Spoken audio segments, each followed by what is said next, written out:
In this video, I'm going to walk you through how to use the Dewey platform. So when you first sign into your account, you'll be taken to the homepage where you will see all of the different data sets that we've made available to you through our different data providers.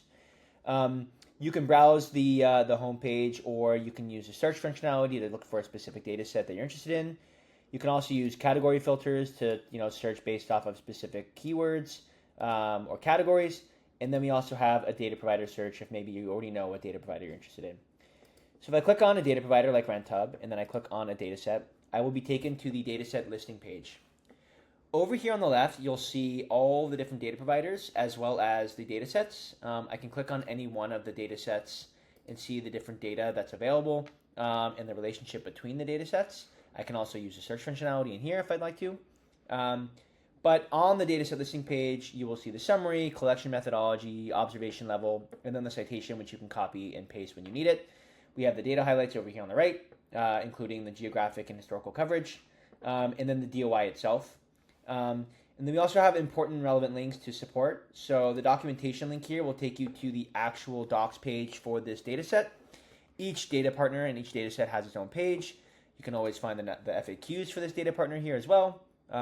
We also have really useful things like API documentation in the Dewey docs.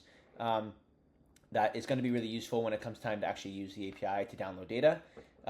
This support link will take you to the Dewey's discussion panel. This is where researchers can go in and ask questions about the data itself, and someone from Dewey or will get the question answered for you, or will reach out to the data provider to get the question answered for you as well. Below, we have the data dictionary and the data preview, which will be 20 rows of the data set. And then when it comes time to actually download the data, we're going to click on this Get Data button, and you'll see there's an option to customize the data. Here you have the option to remove columns. Maybe we want to remove a few that aren't relevant. Add filters. In this case, I think you can add a city filter. We can just skip this for now. And then you'll have the option to either download via CSV. This one's a little too large, so we'll have to use the API. You'll issue a new key here, and then you can copy these and then use them in the actual extraction of the data. This README here is going to be really useful for you as you are going through the API, so I highly recommend reviewing this, or the API documentation that I pointed out in the docs page already.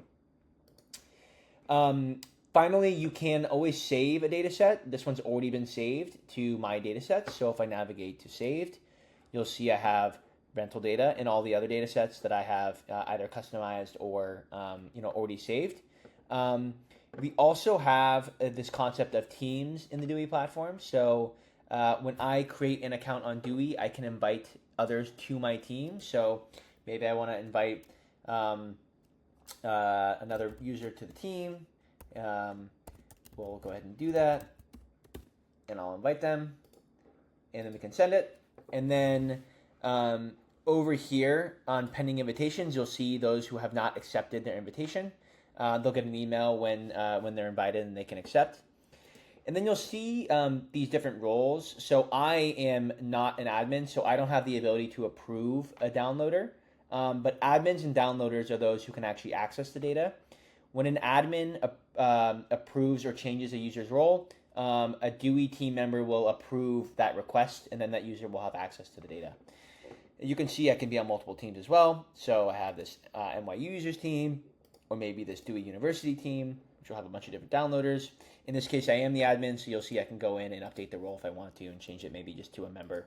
This user will no longer have the ability to download data. And that is it for the Dewey platform overview.